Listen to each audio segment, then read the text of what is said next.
Hello, everybody, and welcome back to more Cinderella Phenomenon Evermore. We are back for more of this game in Rod's route this time. We are on chapter 3 currently, and in the last episode, we left off on um, the big news that Rod has finally officially, or made it official, that he was going to court us after, announcing after our dad announced to mainly in the palace people that he will be the royal dance instructor basically. So yeah, so there's the maids were talking here and there being like, oh, Rod is an interesting character who's really handsome. Oh, he looks kind of like Emmeline, don't you think? Like, isn't that kind of weird that they really look alike? Like, are they there to is he there to court her? Because of course no one remembers that they're related except for their immediate family. So talks have been going around, and we were kind of amused, but also oh man, damn, this is. Hopefully, we again are still.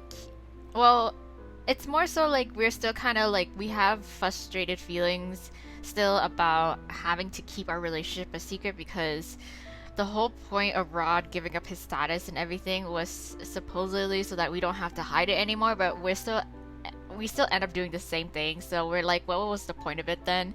And Raj is like, oh, just trust me, things are gonna work out just fine. So there's that, and then of course afterwards he officially announced that he's going to court us now, so it's now made public.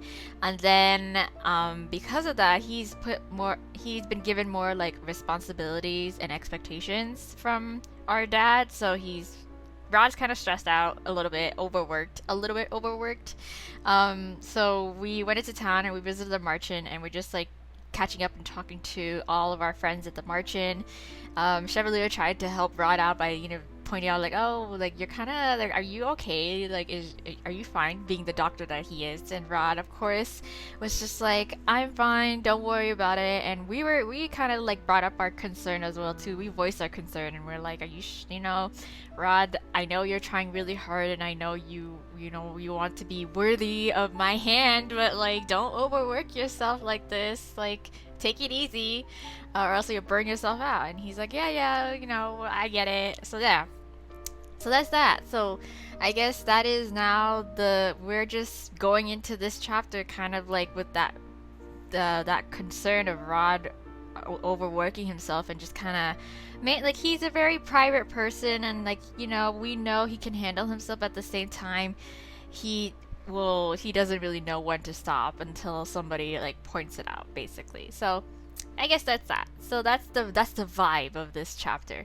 Well, if I recall, the chapter is actually called anxiety, so that sets the mood. So let's go and figure shit out, and hopefully no one's gonna get burnt out here. So when we returned to the palace last night, Rod immediately retired to bed. I was up all night thinking about him and how strange he has been acting. Yes. I am resolved to pry some answers from him today, which is why I am standing outside the throne room waiting for him to finish his lessons with Emmeline. My heart sinks when Emmeline exits with a gloomy expression on her face. So you notice he is lacking sleep. Did something happen? Rod looks exhausted. Yes, everybody knows. Everybody knows except him. That's what I intend to find out.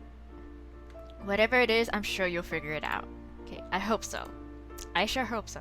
Emmeline gives me a confident pat on the shoulder as I enter. Rod. Inside, Rod is standing by the window, his back to me. Rod?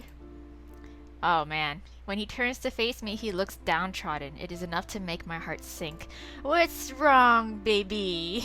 Oh, Hannah. Hannah, yeah. May I speak with you? Can we talk? There's a long pause before he nods. I said this yesterday as well, but you did not seem well when we were having lunch at the Marchen. Are you alright? I'm fine. No, you're not. You keep saying that, and I know it is not the truth. Do you trust me so little? Right? Do you not want to just tell me what's going on? Roz's expression shudders. Never. I trust you with my life, Hannah. Yes, okay, then why won't you talk to me? Talk to me! I move closer, close enough to examine his face. The dark circles are still there, and I can tell from his rigid posture that he is tense. Were you up again last night? I thought you said you were going to rest early. I did go to bed early, but falling asleep is another thing entirely. Yeah, that's true. What kept you awake? All the stress. I know your mind's racing. You're thinking on a lot of things that you need to take care of and blah blah blah. I get it. I just have a lot on my mind. Yeah. Is there anything I can do to help? Rod shakes his head. Thank you for worrying about me, Hana, but this is something I need to sort out myself. Are you... It's not that I don't trust you, I just don't have the right words yet. You need to stop pushing yourself, Rod. We all have our limits. Rod stiffens. I know that, but I didn't sacrifice everything just to hit a wall like this. I know, but like it happens. Life happens. Things can't just work out perfectly all the time. He offers a feeble smile. You know what? You're right. Maybe the rest will do me some good. I'll see you later, Hana. Take a nap. Go take a power nap. Do something. I don't know. He heads for the doors, shoulders slouched beneath some invisible weight as he exits. The sudden solitude falls on my shoulders like a cold blanket. I wish suddenly, with all my heart, that he had never made that wish. Rod seems only to become more frazzled over the next couple of days. There has been no improvement in his condition. What is happening? He tells me that his exhaustion stems from the stress he is under to meet everyone else's expectations, and that he just needs to become accustomed to them. But he says that every day, and there is still no change, right? This can't go on. I'm worried about his health. I force myself to stop pacing. If he's not worried about himself, then perhaps I ought to make this about me. I can tell him that my worry for him makes it impossible for me to focus on anything. I nod to myself and, mind made up, walk out of the room to find Rod. I don't know if that's the solution, but you know.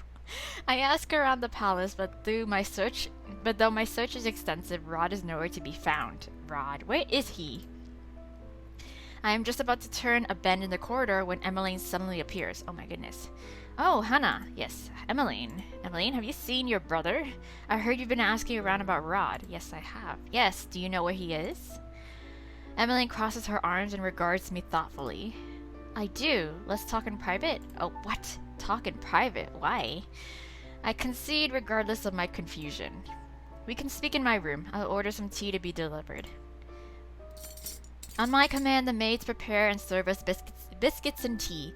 I dismiss them once they have set everything on the table, then turn to Emmeline expectantly. Okay, so what's up? Yeah, so why are we having a private discussion?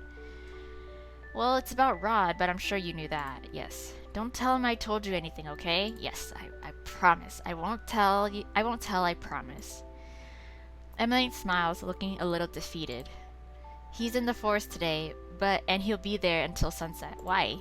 The forest? What is he doing there? Well, what? Emmeline's eyes flit to the biscuits on her plate. She fidgets, looking uncertain. It's okay, you do not have to tell me. I'll find out myself. Sorry. Do you at least have some idea of why he's acting so strange? Rod says he trusts me, but I assume that there are some things he feels more comfortable telling Emmeline. They are siblings, after all. Emmeline hesitates a moment before answering. I do, but not because he willingly told me about it. Oh. Emmeline sips absently at her tea. You know how Rod is. He can be so secretive when it comes to his own matters. That is a severe understatement. Yes, he doesn't tell me anything. I'm sorry for not saying anything. I don't want to put myself between the two of you. I know this is a personal matter. So why are you telling me where I can find Rod now? I've seen his exhaustion, same as you, and I'm worried about him. Yeah, he won't listen to me, so I'm hoping he'll listen to you. Okay, that is the hope. Does Ophelia know? His mother? Yes and no. Mother knows he's stressed, but I doubt she knows how much he's been pushing himself. I sigh as I set down my cup. Thank you for telling me this, Emmeline. Emmeline smiles. Good luck, Hana. Okay. After Emmeline excuses herself, I head out to search for Rod in the forest. Okay, Rod. Where are you? I hear the familiar but no less shocking ring of metal against metal as I enter the forest. Oh, is he trying to improve his fighting skills, like his swordsmanship? Because that's the one thing that he kind of like admits that he wasn't very good at, even when we were like, oh, is there anything you're bad at? And he's like, yeah, I suck at swordsmanship. It is the sound of a battle. Sparring knights, perhaps? But why would they be practicing in the forest? There are knights surrounding the perimeter of this forest, so I know that whomever is fighting has permission and reason to be here, but I cannot imagine what it is. I'm pretty sure it's like Jurian or like Garland, maybe, trying to like help out Rod. I quietly weave my way through the trees, only stopping when I spot two men sparring at a distance. Quickly, I duck behind a tree. I stare wide-eyed at the sight before me. Again. Yes, it is Garland. Yes, are you sure? Maybe it would be best to take a breather. What is happening here?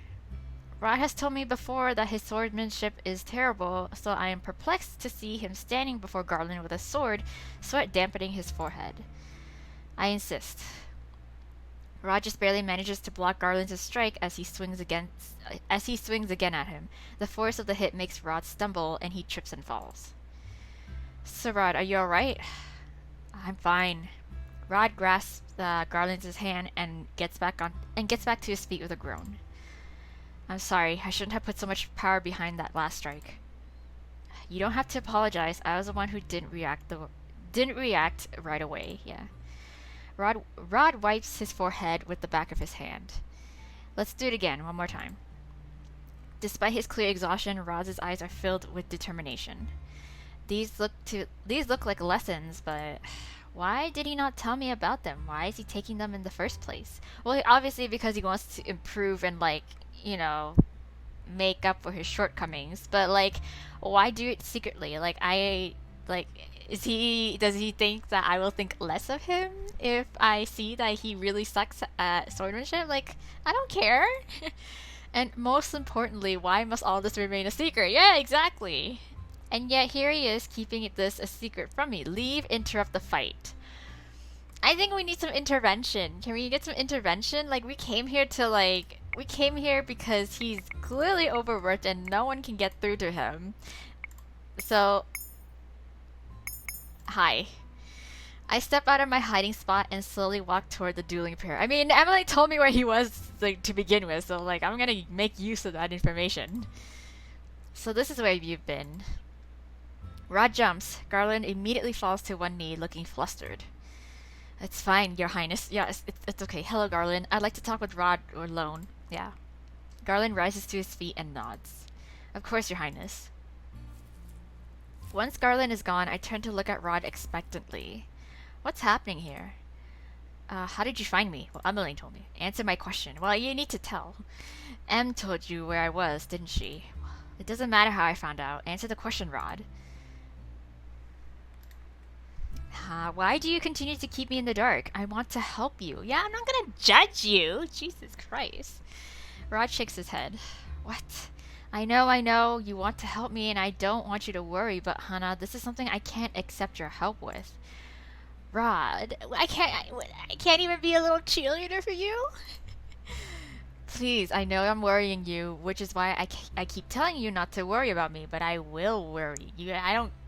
Despite you telling me, I will worry. I'm not keeping secrets that will hurt you, I promise. In the long run, this will be better for both of us. I would find that more convincing coming from someone who does not look like he's running himself dry. Exactly. Rod sighs. I know I have no right to keep asking you to be so patient, but please, I only need a little more time. I think back to our conversation in the throne room. Is this about needing time to find the right words? You could say that. Rod has always spoken more clearly through his actions than his words. I have been patient all this time. I suppose I can continue to be so, but I will not allow you to keep your secrets forever, Rod. I hope you know that, right? It's not for forever. In fact, it's not for much longer at all. Okay, soon everything will make sense, and when I explain everything, you can scream at me all you like. Okay, fine. I'll see you later then. Yes, see, I told you. Like, see, Emily told us where to find him for a reason. Like, so I'm gonna see it through. I only have the energy to muster a weak smile before turning and heading back to the palace. See, at least we didn't really get mad at him a lot, but like we're just letting him know, like, hey, I am aware, like I'm not completely blind to the fact that you are going to burn yourself out, and everyone is worried. So, and everyone wants me to talk to you about it. I haven't spoken to Rod since yesterday. We met briefly for breakfast, but he left soon after, saying he had to catch up on some important reading. I cannot help but be disheartened. Ever since our courtship was made public, Rod has been even busier than before. Why is he overworking himself so suddenly? I chose to trust him, and yet I am still anxious. Hana, focus. Oh, Dolores' words jolt me from my musing. Sorry. Today, Dolores is teaching me fire magic. I've only learned how to use ice and electricity so far. Since this is our first lesson, Dolores has assigned me reading before we actually start practicing. I am doing my best to concentrate on the words, but my mind constantly drifts to Rod.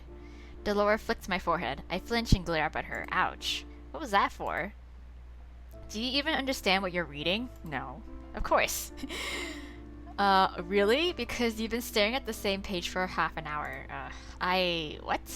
Hey, listen, maybe I'm a slow reader. God, Laura, maybe I just need time to soak in the words.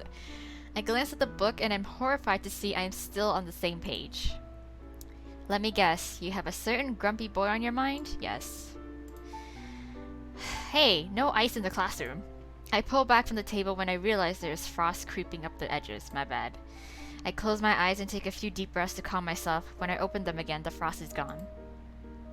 That bad, huh? Yeah. He's keeping secrets. Sounds like a pride thing. Yeah, pride? Dolores grins. Rod has always been prideful, hasn't he? Yes, he has. She sighs. Men, they can be so difficult. You sound as if you speak from experience. Well, I wouldn't be surprised. Believe it or not, I did have a husband once. Aw, that's cute. Her expression dampens. And a daughter. You did? Oh. Yeah, years ago. My husband was a human. He died many years ago. My little Lorea? She shakes her head. Her voice is whisper thin when she continues.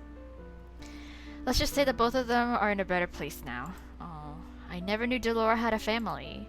Delora, I am so sorry. Unexpectedly, Delora flicks my forehead again. Ow. What did I do? I'd rather see you annoyed than sad. Melancholy doesn't suit you, princess. Oh. Sorry. Anyways, enough about me. We were talking about your relationship. Yeah, my boy troubles. She crosses her arms. Personally, I don't think it's worth worrying yourself over this. If Rod is so stubborn, let him stress himself out. But I worry about him pushing himself to the brink. Dolores snorts. Take it from me, there's only so much stress a body can handle before it shuts down. If Rod needs to rest, he'll have no choice but to succumb to his exhaustion. That's true. I mean, that is one way for them to learn. That sounds awfully ominous. Dolores shrugs. You've fallen asleep during your lessons plenty of time because you've overworked yourself. Yeah. I swear you two really are the same. Dolores grins. Anyway, all relationships have their obstacles. You'll get past this. Yeah. I turn back to my book with a groan, but though I tried my best to resume studying, it is useless. My thoughts are much too scattered. In the end, Dolores leaves early, telling me that she will return when I am in a better headspace. Okay. Dolores' words calm my nerves some, but my agitation still builds throughout the night. I glance at the faint sparks on my fingertips. I have to close my eyes and breathe to get them to disappear. An idea crosses my mind as I am concentrating. What? Dolores helped dispel some of my worries, if only temporarily. Perhaps it would help to speak to someone else about this, someone who knows Rod better than me. Ask Ophelia, ask Emmeline. I'm gonna ask Emmeline. I feel Emmeline is the one because even though Ophelia is his mother, again, she doesn't, like things. Like there are some things you can't really tell your parents, Emmeline. When I open my door to go find Emmeline, I am shocked to see her already at the threshold prepared to knock. Hey, we got the same idea. How odd that I keep running into her when it is most convenient. Oh, hello Hannah. It's a lovely day today, isn't it? I thought we could take a walk. Oh, perfect timing. I need to speak with you. Yes.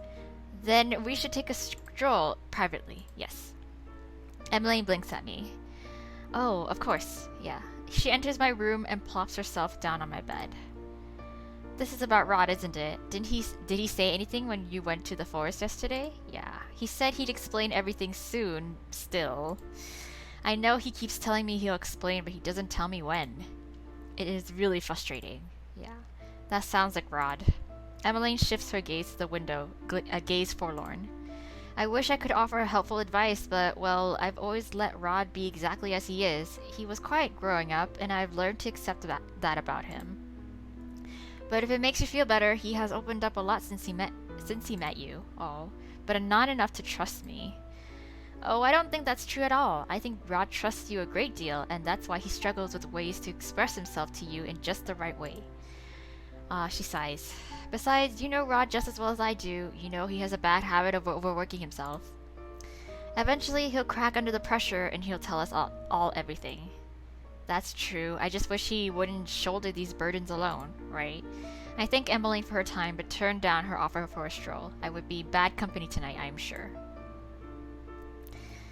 Okay, so I guess the only thing is to let him wear himself out. The next day, I am on my way to my room for magic lessons with Delora when I see familiar faces approaching me from the other side of the corridor. Oh, hey, it's Jurian. Honestly, I feel like I hear a new piece of gossip every hour. What's happening? What gossip? What tea? Yo, give me the tea. Isn't that the way it's always been, right? Isn't that the way it's always been right before a ball? All anyone whispers about are secret courtships. It's ridiculous. Well, that's but it's fun. Garland laughs. Well, the nobles need something to talk about. Oh, yes, hello. He smiles when he notices me walking toward them. The two knights bow. Greetings, your highness. Good morning, your highness. Hello. Jurian and Garland, once distrusted by the knights, regained their titles years ago. Or rather, they were promoted. Jurian is now the High Commander of the Order of Caldera, the first woman to ever receive the title. It wasn't long before she made Garland her second in command. We're sorry we couldn't accept the Martian invitation. No, it's okay. You're busy. We were really looking forward to it, but that day just so happened to be the first day of training for the new recruits. Jurian was annoyed and... It's okay, he smiles. Well, suffice to say that she made the new recruits work extra hard. Jurian huffs out a sigh. You know that's not the reason I pushed them so hard. It is an effort to keep my lips from curling into a smile when I see the flush in Jurian's cheeks. Garland coughs. Anyway, next time we'll definitely come by and visit. I'm sure everyone would love that. It seems we've been busy every day for... She considers, for forever, actually. I know, right? Have you at least had enough time off to treat yourself to some nights out? Right? Come on, guys! Jurian mumbles something beneath her breath as Garland blushes. This time I cannot help but smile. Or have you been having secret rendezvous? I found out the two of them were courting each other about a year ago. I was out on a midnight stroll and I saw them walking through the gardens hand in hand. Aw, so cute! Well... He glances at Jurian, who looks moments away before bolting down the corridor. No need for details. I just wanted to make sure you two are doing well, right? I'm just making sure you guys are happy. We couldn't be doing better, right, Lan? Yeah. Some extra free time would be nice, but I'll take what we have. We'll be sure to make the next dinner, princess. Yes. I'll look forward to it. As will we, sorry. They excuse themselves and I head off to my room. Okay. I have just pulled down one of the study books from my shelf when a voice causes me to jump in surprise. Princess! Oh, Sebi! Oh my god, what are you doing here? The book falls from my hands as I whirl toward my bedside table where Sebi is, for some reason, sitting. Sebi, how did you get in here? How'd you get here? I lean down to pick up the book. I asked Emmeline to leave me here. She was going to wait around too, but she ended up having to leave early for her lessons. We're sorry for barging into your room without permission. Why are you in my room in the first place? I'm here about Rod, of course. He's making a mess of things as usual, so I came to clear things up. I raised an eyebrow as I seat myself on the bed. I wish you could still read his mind for me, right? That would be helpful. I don't need to be able to read his mind to know what he's thinking. Rod's has always been an easy read for me. That's why he doesn't take me around with him now, you know? Okay. He knows I can see through him better than anyone else. Maybe I should have asked you for advice. Like, where can I find Sebi? Sebi sighs. It gets really lonely in his room. Yeah, I bet. I feel a soft twinge in my heart.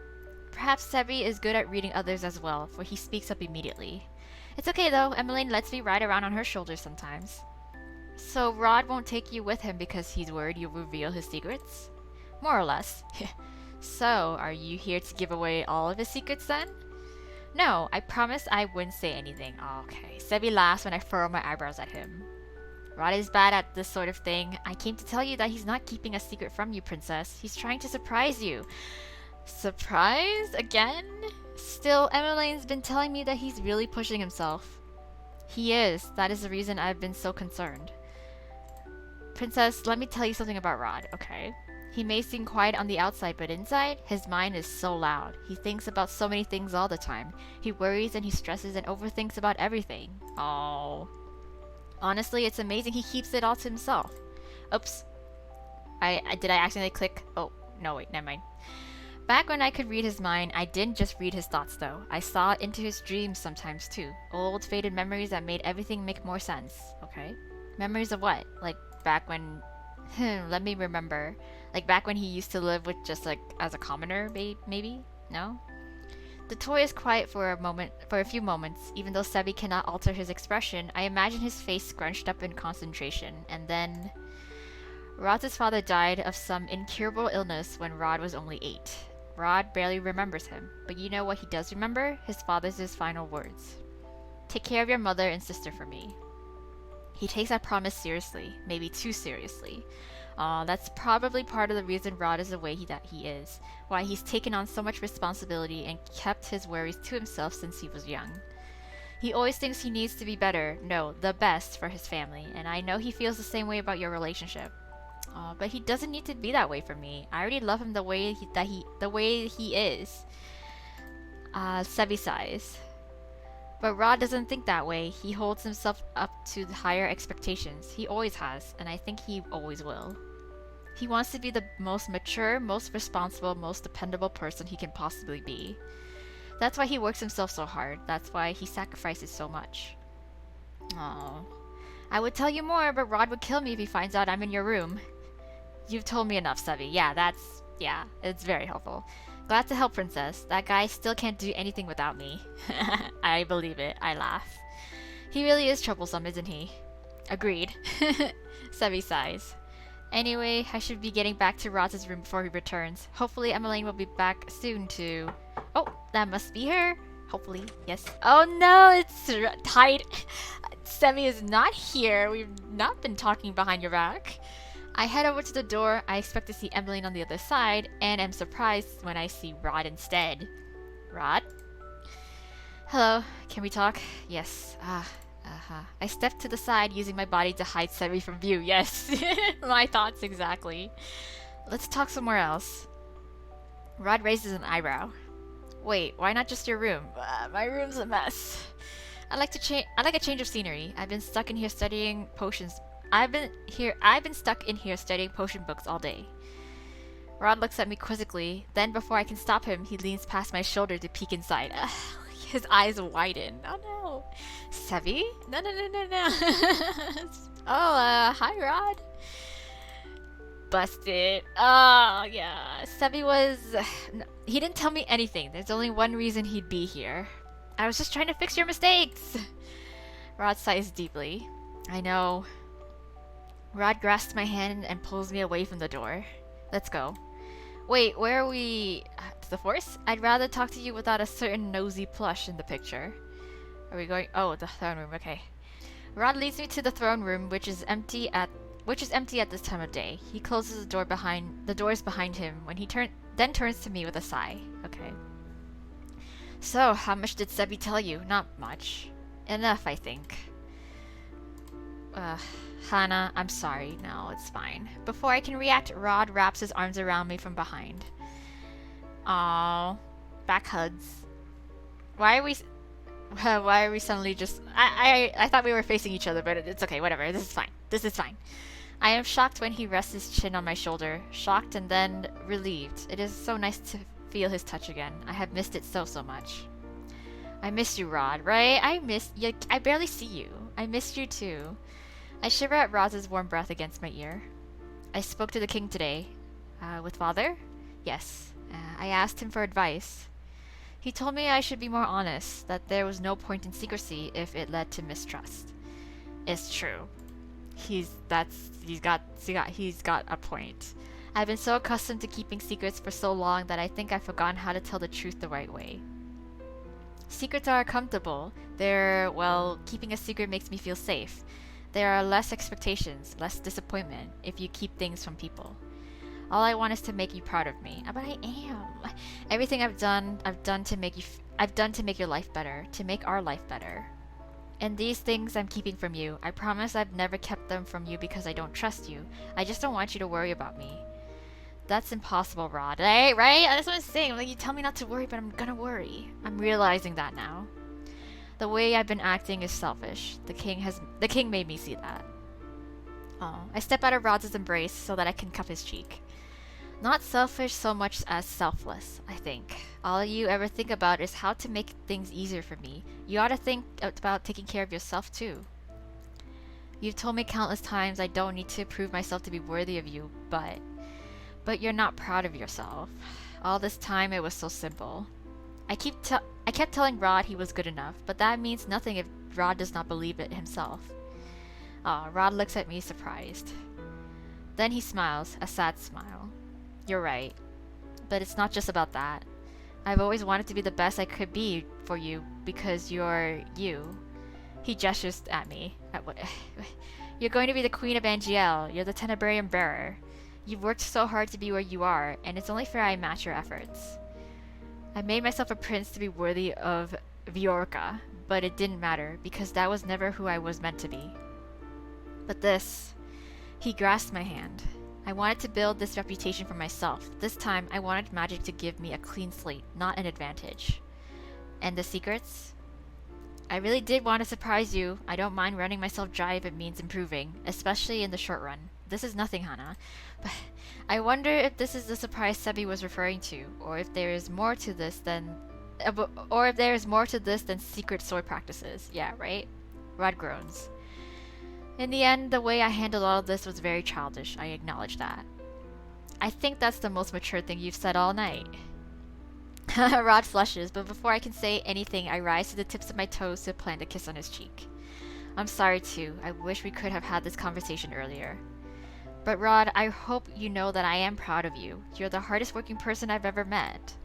I did not fall in love with you for your accomplishments. I fell in love with you because of who you are. Rod lets out a deep breath. He suddenly looks relaxed, at peace. I wrap my arms around him and lean into his chest. Let us try this again. No more secrets, right? Rod presses a kiss to my forehead. No more secrets. He pauses. But surprises are okay. But you're not allowed to run yourself down to the point of exhaustion. Understood? Rod laughs against my hair. Fair enough. Yes. He tilts my chin up and the two of us share another kiss in the quiet of the throne room. Ah, yay! We did it! We talked! As everybody should. Plans for the future is chapter 4. Okay, yay! That was really cute. Like, come on, Rod. I know surprises are okay, but like, as long as the surprise is not, it doesn't cost you your mental health and your physical health to accomplish, because then I would not feel great receiving this surprise if that is the case. So yeah, that is fair. See, we work things out. Okay, guys. So that is that. We are going to leave it here for now because we are going this chapter by chapter. So in the next episode, we'll continue to chapter 4, and I'm pretty sure it'll be smooth sailing from now on. Like, we're just gonna work our ways up to the events of the ball. Like, I'm pretty sure this has to be, like, the only hiccup, quote-unquote hiccup, in, like, our relationship. Same way as we had with Waltz in terms of, like, his deep, dark past sort of thing. So yeah. So tune in next time, hit that subscribe button and the notification bell in the meantime, because I don't know when's the next time I'm going to upload. If you guys don't know, I am on a semi hiatus on this channel due to just scheduling conflicts with work and real life stuff. So I take opportunities as they come in terms of uploading and recording. So even if you do ask me when's the next time I'm going to do an upload for you, I can't really give you a definite answer. So yeah, best to subscribe or to at least turn on the notification bell. Otherwise, though, I'm still active on the channel, so if you leave any messages or comments on my videos, I will get to them as best as I can. But otherwise, yeah, thank you so much for all your patience once again. I hope you guys are enjoying this little wholesome story with me. And I'll see you guys in the next episode or in any of my other Let's Play. But for now, bye!